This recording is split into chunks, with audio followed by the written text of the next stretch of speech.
Today I want to talk about the fiendish little devils that are the goblins, specifically the player version of these goblins that comes from Monsters of the Multiverse. A subterranean folk, goblins can be found in every corner of the multiverse, often beside their bugbear and hobgoblin kin. Long before the god Magoobliet conquered them, early goblins served in the court of the Queen of Air and Darkness, one of Feywild's archfey. Goblins thrived in her dangerous domain thanks to a special boon from her, a supernatural knack for finding the weak spot in foes larger than themselves and for getting out of trouble. Goblins brought this fey boon with them to worlds across the material plane, even if they don't remember the fey realm they inhabited before Magoobliet's rise. Now many goblins pursue their own destinies, escaping the plots of both archfey and gods. Gotta say, I really like the artwork they pulled off here. It's nice stuff. As a goblin, we have the following traits. We are humanoid, we are also a goblinoid. We are small, and our walking speed is 30 feet. We have dark vision out to 60 feet. We have advantage on saving throws we make to avoid or end the charm condition on ourselves. And we have Fury of the Small. When we damage a creature with an attack or a spell and that creature's size is larger than ours, you can cause the attack or spell to deal extra damage to that creature. The extra damage equals your proficiency bonus, and we can do this at proficiency bonus times per long rest. So this is different than the old Fury of Small, and I think overall we get more damage out of it, but less burst damage. Next we come with Nimble Escape. We can take the disengage or hide action as a bonus action on each of our turns. So mostly the same as the old goblin.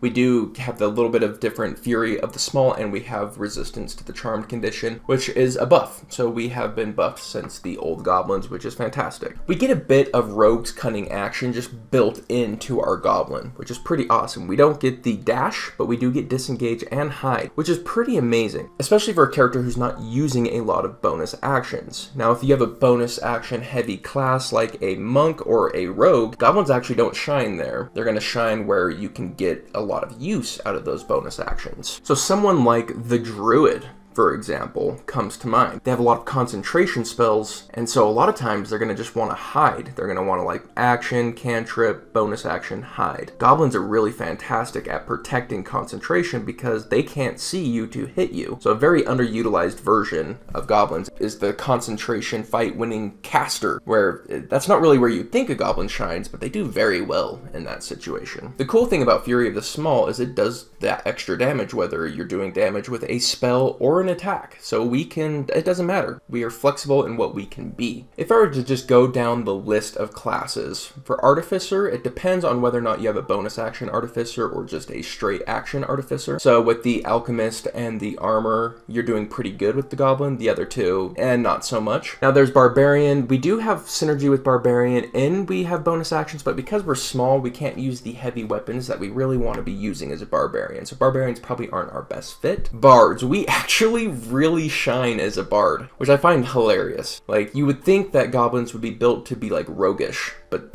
rogues don't need what goblins offer, but a bard absolutely does. We don't have very much in the way of our bonus actions besides inspiration, but we really need defenses, and the goblin offers a really unique defense in disengage and hide that can help us out a ton as a bard, especially in those early levels, but even going into late levels. Clerics use spiritual weapon a lot as part of their combat spells, but that's not going to be all the time. So I would put cleric as kind of medium. It doesn't shine, it's not dim, it's kind of more of a medium area, and I really do just really like a goblin cleric. Goblins historically are really tied to gods, and so them being associated with a new god is really cool. Druids, as I already talked about, I really do feel like goblins fantastically shine with druids. Fighter is really hit or miss. Some subclasses it's going to work really well with, some not so much. Some weapons it's going to work well with, some not so much. Monk, it does not shine with monks since monks do need their bonus action all the time. Paladins are usually running around with heavy armor, so we're not going to get the most out of our stealth side of things. So we're really hoping to get a lot out of the disengage. So if we're doing some sort of hit and run paladin, I can see it being somewhat viable, but overall I'd say this is kind of a dim area that goblins aren't going to do amazing here. Rangers are super heavy on their bonus action, so probably not going to work great here. There are some ranger builds that aren't,